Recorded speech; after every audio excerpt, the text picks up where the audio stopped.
Assalamualaikum. Terima kasih kepada semua yang sedang menonton siaran live FB bernama Radio, juga yang sedang mendengar kita secara frekuensi maupun menerusi aplikasi bernama Radio. Ya, saya Nazira Nora, anda rakan tugas. Saya Zainal Nasir. Tiba masanya untuk Suara Serumpun musim yang ketiga, episod dah kelima dah Ji hari ni. Dan kita juga ingin bersama-sama dengan rakan media kita antara digital media di Jakarta, Nita Purnamasari dan juga Zahra Ramadanti. Apa khabar? Apa khabar Nita? Halo, Assalamualaikum Nazira dan Ziana. Ya, hari ini nampaknya kalian berdua mengenakan baju kemeja kotak-kotak. Yes, betul sekali. Karena memang setiap kita ulang lagi nih ya, setiap Rabu dalam 1 minggu sekali kami memang ada seragam yang biasa kami gunakan untuk di kantor gitu. Nita dah beritahu masa saya dengan Hani hari tu. Ya betul. Ziana tak ada patutlah. Okey, dan hari ini kami pakai juga kembali. Kembali kotak-kotak. Ya. Okey, baik. Kalau kami di Kotak-kotak. Malaysia ni, di KL sendiri, kalau hari Khamis hari Khamis kita mengenakan pakaian yang Batik. berunsurkan batik macam tu. Tapi hari Khamis, cuma hari ni kita tak berjodoh bajunya. Tak sama Tidak maksud dia. sama. Kami suka ke warna-warna dalam kehidupan macam tu. Sama. Okey. Betul-betul, baiklah. Kita nak ucapkan terlebih dahulu terima kasih juga kepada penerbit di bernama Radio di KL ini, Nur Hayati Yaakob, dan dari antara digital media kita ada Pak Harry Dwi Nanto. Ya, Ya. penerbit kita telah pun menyusun apa yang kita nak sampaikan hari ini. Jadi kita nak mulakan dahulu Suara Serumpun hari ini ya Ziana. Betul. Antaranya Okey, kita nak mulakan dengan perkabaran. Biasanya kita mulakan dengan perkabaran dari Malaysia, dari KL ini sendiri. Tapi untuk hari ini kita nak mulakan dengan Indonesia. Apa perkabaran? Apa berita dari Indonesia? Baik, untuk berita pertama dari Indonesia, gempa berkekuatan magnitudo 5,6 mengguncang Kabupaten Cianjur, Jawa Barat Senin siang lalu, 21 November 2022. Gempa terjadi pada kedalaman 10 km. Sampai saat ini berdasarkan data dari Badan Nasional Penanggulangan Bencana melaporkan data kematian korban gempa di Cianjur sementara masih 103 orang. Sedangkan untuk korban luka mencapai 700 orang yang dirawat di RSUD Sayang. Terkait terjadinya gempa tersebut, terdapat kerusakan bangunan sebanyak 2.272 rumah rusak, 1 unit pondok pesantren rusak berat, 1 RSUD Cianjur rusak ringan, 4 unit gedung pemerintahan rusak, 3 unit sarana pendidikan rusak, 1 unit sarana ibadah rusak berdasarkan ungkapan dari Badan Meteorologi, Klimatologi, dan Geofisika. Gempa magnitudo 5,6 yang terjadi di Cianjur merupakan gempa tektonik yang dipicu oleh gerak sesar Cimandiri. Nah, sesar Cimandiri merupakan sesar aktif di Jawa Barat dengan arah orientasi timur laut barat daya. Sesar ini juga telah menyebabkan beberapa gempa ya, seperti gempa Pelabuhan Ratu, gempa Padalarang, gempa Tanjung Sari, gempa Cibadak, dan gempa Sukabumi. Nah, pemerintah juga bergerak cepat menanggulangi gempa tersebut. Presiden Jokowi memerintahkan Menteri Pekerjaan Umum dan Perumahan Rakyat Basuki Hadi Muljono untuk meninjau langsung dampak gempa bumi di lokasi tersebut. Selain itu, pemerintah Indonesia juga menggerakkan helikopter untuk memasok kebutuhan logistik bagi para korban bencana gempa. Dan pemerintah bakal membangun kembali rumah warga yang rusak akibat gempa tersebut. Ya, seperti itu Ziana dan Nazira. Kemarin pun kami juga pada saat gempa terasa sekali ya, karena kebetulan kami di lantai 15 itu cukup Terasa itu juga cukup terasa guncangannya. guncangannya ya, sangat goyang gitu. Iya, di saat jam 1 siang setelah habis makan, kami melakukan evakuasi keluar bangunan untuk menghindari adanya gempa susulan seperti itu. Okey, sebelum ini macam di Bandar Cianjur sendiri pernah mengalami gempa ke atau ini kali pertama? Untuk di Cianjur sendiri, ini merupakan pertama kalinya terjadi gempa yang guncangannya cukup besar dan kerusakannya lumayan parah karena daratan Cianjur sebelumnya belum pernah mengalami gempa yang sampai besar seperti ini. Kami di Malaysia juga sebenarnya nak mengucapkan takziah kepada keluarga mangsa yang terkorban dan mungkin mereka yang terjejas teruk dalam bencana di wilayah Jawa Barat itu ya. Cumanya di sini saya nak tahu jugalah bagi mereka yang tinggal penduduk tempatan di Cianjur ni, bagaimana dari segi perumahan mereka? Maksud saya rumah-rumah di situ biasanya bagaimana? Rumah yang berserata, rumah yang bertingkat, kebanyakannya macam mana? Ataupun rumah Untuk di Cianjur sendiri, Memang daerahnya daerah perbukitan ya, pegunungan Iya, ya. jadi Oke. untuk rumahnya perumahan biasa dan tidak bertingkat, jadi mereka cukup mengalami kerusakan yang parah. Iya. Okey, itu apapun kita doakan yang terbaik dan Betul. semoga dipermudahkan urusan bagi Ketua Badan Pengurusan Bencana Nasional Indonesia yang mungkin akan menguruskan bagi mereka yang mengalami ataupun Terdampak. terjejas dalam bencana itu Betul, ya. sampai ke Jakarta sendiri boleh merasai gegarannya. Ya. Okey, Ya. baik. Okey, kita nak beralih pula untuk laporan dari Kuala Lumpur. Masih lagi panas ya, masih lagi dalam debaran sebenarnya untuk menantikan susulan keputusan pilihan raya ke-15 yang masuk hari keempat ni. Malaysia masih lagi belum memperolehi pembentukan kerajaan baharu dan ini yang dinyatakan juga dan diluahkan oleh Yang di-Pertuan Agong Al-Sultan Abdullah Riyatuddin Al-Mustafa Billah Shah yang meminta rakyat Malaysia agar bertenang, bersabar sementara nak menunggu pembentukan kerajaan baharu pasca pilihan raya umum ke-15. Saya rasa kan Zainah, disebabkan nak tahu tu yang membuat kita berdebar sebenarnya. Betul. Betul tak? Boleh dikatakan rata-rata keseluruhan rakyat Malaysia menantikan penuh debaran hari demi hari, detik demi detik. Sebab untuk pengetahuan Nita dan juga Janti di Indonesia ya, sebenarnya bermula daripada hari berlangsungnya sesi pengundian PRU15 pada hari Sabtu yang lalu sampailah pengumuman keputusannya dan kemudiannya diikuti dengan perkumpulan juga media yang memberikan fokus di Istana Negara. Wartawan bernama sendiri berada di sana dari pagi sampai ke petang.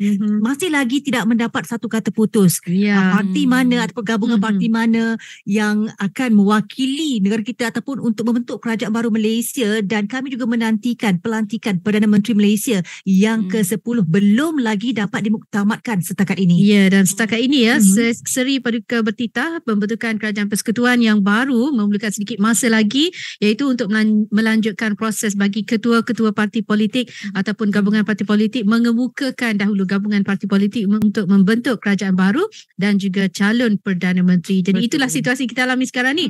Dan dah masuk hari ni, dah hari Rabu dah. Dibayangkan. Hari keempat dah. Kita masih lagi dalam situasi parlimen tergantung. Hang parlimen. Bila tak ada parti ataupun gabungan parti politik yang mendapat majoriti mudah untuk membentuk kerajaan persekutuan.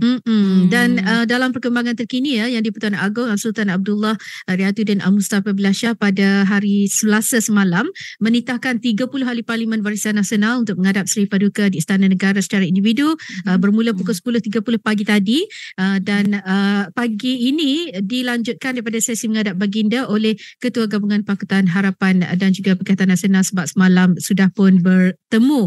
Dan untuk hari ini menurut Datuk Pengelola Bijaya Diraja di Istana Negara ini, Datuk Seri Ahmad Fadil Samsudin, proses itu adalah bertujuan supaya Al-Sultan Abdullah dapat membuat keputusan bagi melantik seorang ahli Dewan Rakyat yang pada khidmat Seri Paduka mungkin mendapat kepercayaan majoriti sebagai Perdana Menteri seperti yang diperuntukkan dalam perlembagaan persekutuan. Ya, dan Seri Paduka Baginda juga menyeru dan menasihati seluruh rakyat agar kekal bersabar, bertenang sehinggalah proses pembentukan kerajaan baru dan pelantikan bakal Perdana Menteri Malaysia ke-10 ini selesai, dan turut diseru supaya rakyat ini sama-sama mendoakan agar proses tersebut dipermudahkan dan berjalan lancar demi kepentingan tanah air yang tercinta. Dan hari ini juga kita dapat lihat sebenarnya memberikan sedikit gambaran untuk rakan-rakan kita di Indonesia ya.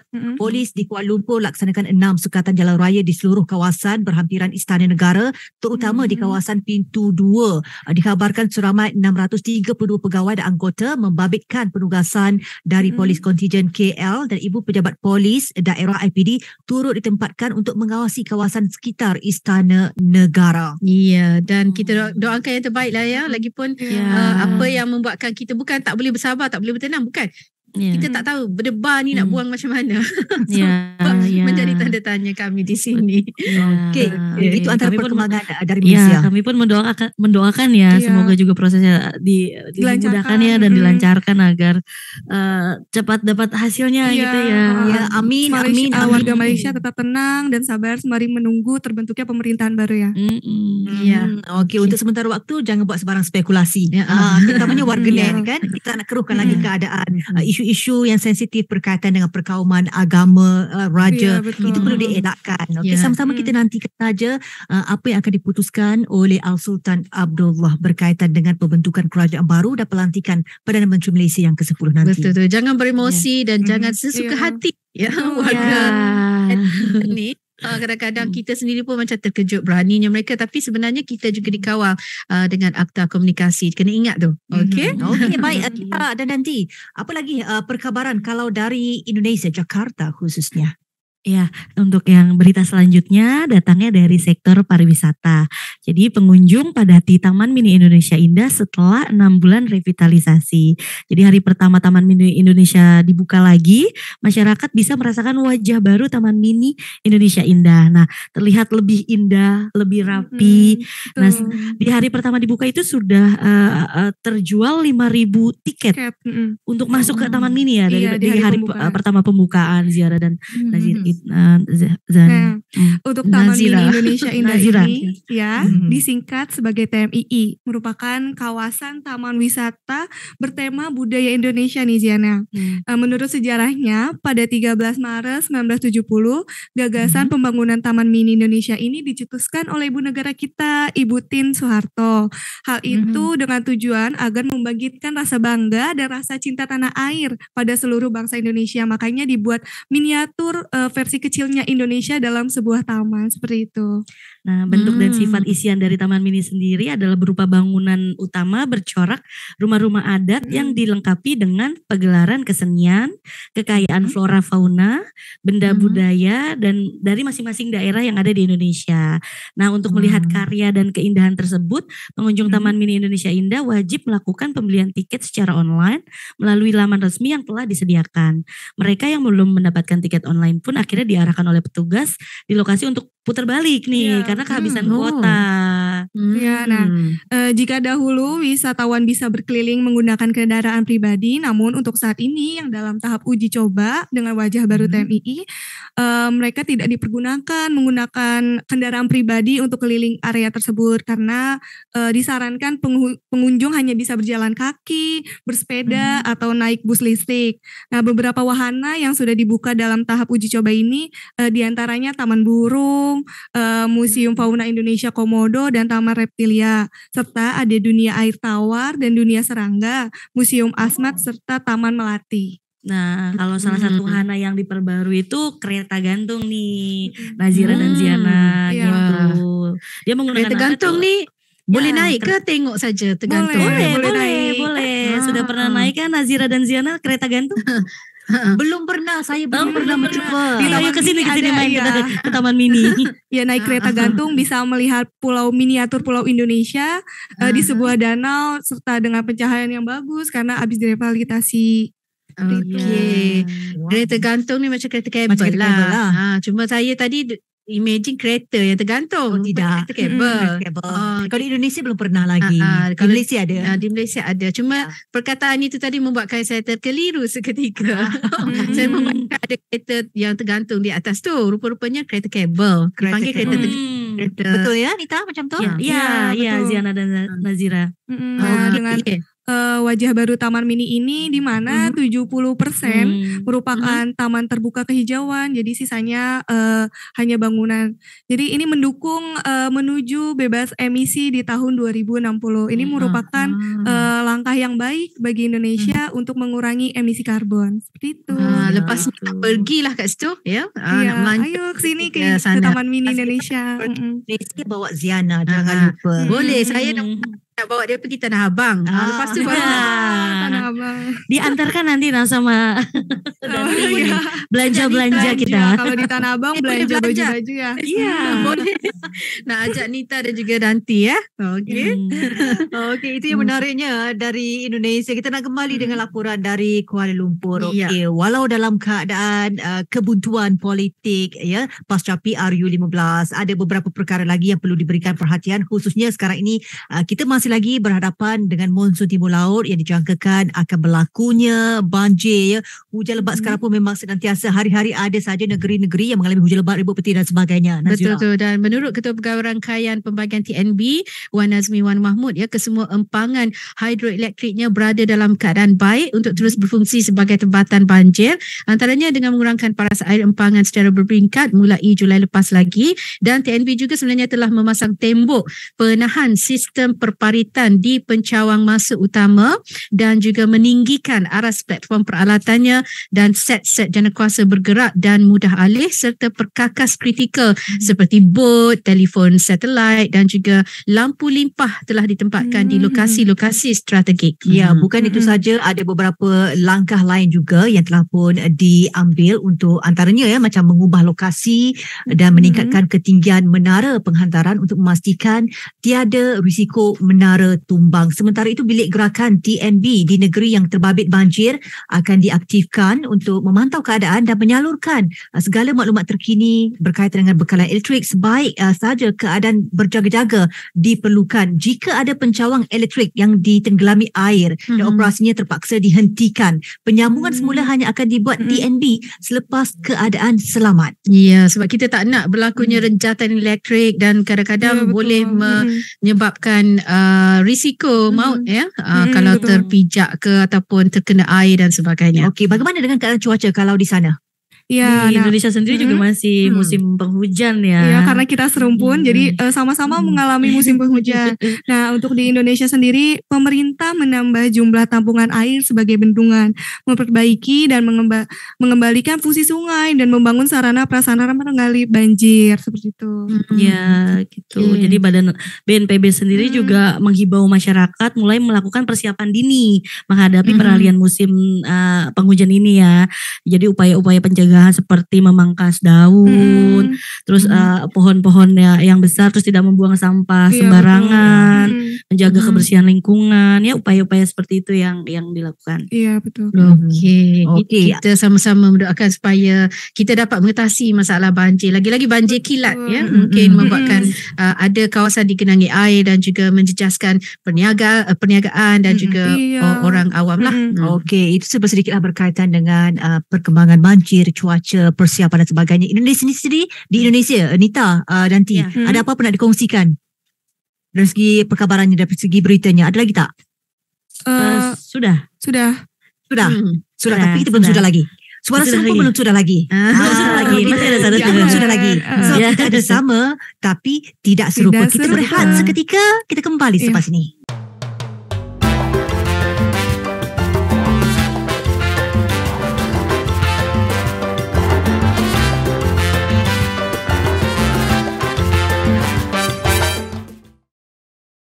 Okey, kita kembali terus untuk Suara Serumpun musim ketiga episod kelima. Tadi kita dengar suara Demi. Nita, Demi pergi mana? Lupa nak tanya, Demi pergi mana? Demi sedang ada agenda lain. Iya, betul. Agenda lain. Agenda Demi Nazira menjak ini. Aduh.